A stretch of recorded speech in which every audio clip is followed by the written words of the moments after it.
대표 유형 5번 문제 보도록 하겠습니다. 네, 보석에 대한 설명으로 옳은 것만을 모두 고르세요. 이렇게 돼 있죠. 자, 이제 여기 이 관련된 문제를 잘 푸시면 나름대로 보석에 대해서 어느 정도 정리를 좀 할 수 있을 것 같습니다.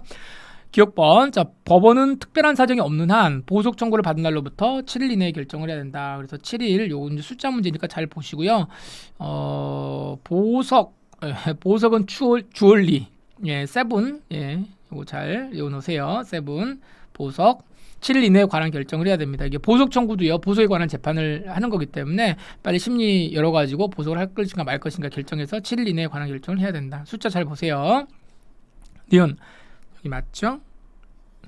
자, 피고인이 보석 조건을 위반한 경우에 나가서 이제 보석 조건을 위반합니다. 그러면 과태료, 감치의 제재 결정을 내릴 수 있습니다. 과태료도 할 수 있고요, 감치도 결정을 할 수가 있습니다. 자, 과태료에 대해서는요, 항상 과태료, 감치 여기 대해서는 즉시 항고가 가능해요. 돈과 관련된 것들 이거 가능합니다. 여기도 맞는 지문. 자, 디귿번. 범죄 사실과 관련하여 피고인에 대한 새로운 증거가 발견된 경우에 법원은 보석을 취소할 수 있다. 그런데 그러면은 이 질문 참 잘 나오는데요. 보석을 취소할 수 있다. 마치 그럴싸해 보이죠. 보석을 했는데 보니까 새로운 증거가 발견이 됐대요. 새로운 증거가 발견되는 거하고 이거하고 아무런 관련이 없습니다. 이건 관련 없고 보석 취소 사유는 다 정해져 있어요. 도, 인, 출, 조, 해 이렇게 돼 있어요.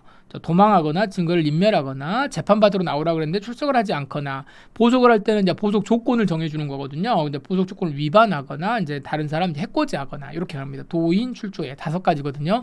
요 사유이고 새로운 증거가 발견되었다. 이거하고는 아무런 관련이 없습니다. 날리시고. 리을 보증금 몰수 사건. 자, 몰수 사건 나오면 여러분 뭐 어렵게 생각하지 마시고 요 몰수 사건에 이제 항상 나오는 게 뭐냐면 합의부가 관할을 하는 거냐, 합의부가 하는 거냐, 아니면 단독이 하는 거냐, 지금 요게 문제가 되거든요. 요 몰수 사건은 항상 자 단독이 한다. 이렇게 단독 판사가 한다.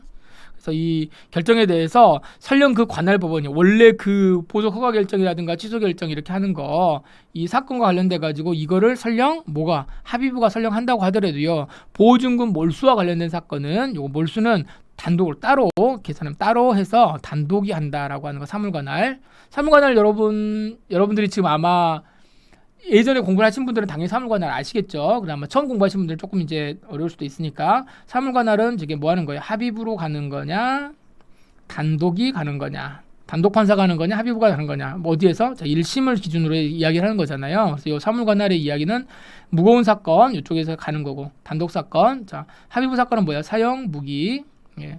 그다음에 단기 1년 이상 이런 거 기억나시죠? 이제 근데 이번에는 이제 우리 시험 보는 거는 요 범위가 이제 여기는 이제 관할과 관련된 부분, 법원과 관련된 요 부분은 이제 우리 시험 보면서 빠졌으니까 여러분들이 굳이 뭐 이걸 알 필요는 없지만 몰수 사건 자체에서 뭐 누가 한다, 단독이 한다라고 하는 거는 요거는 잘 정리를 해 두셔야 되겠습니다. 여긴 저 그러면 여기도 틀렸죠? 날려버리시고.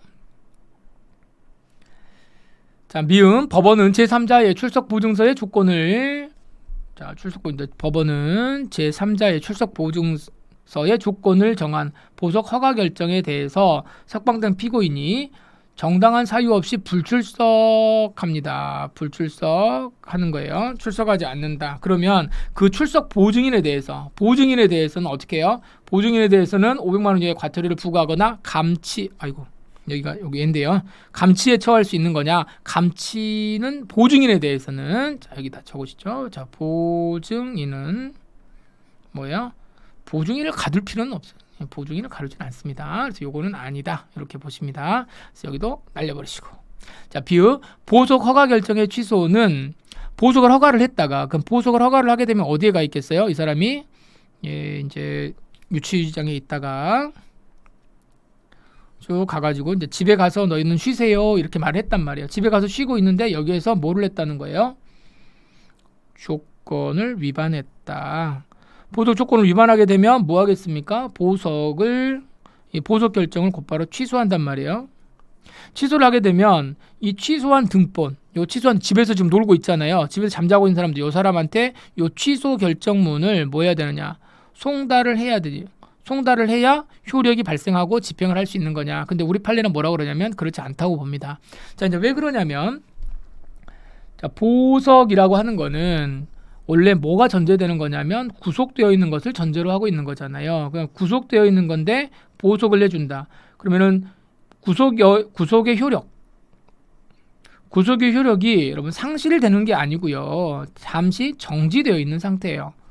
아시겠죠? 상실이 아니고 정지되어 있는 상태에서 잠시 스탑되어 있는 상태에서 집에 가라 이렇게 풀어주는 거죠. 그런데 지금 뭐가 됐다는 거예요? 이 보석이 취소가 됐다. 그러면 이 취소됨과 동시에 뭐가 되는 거예요?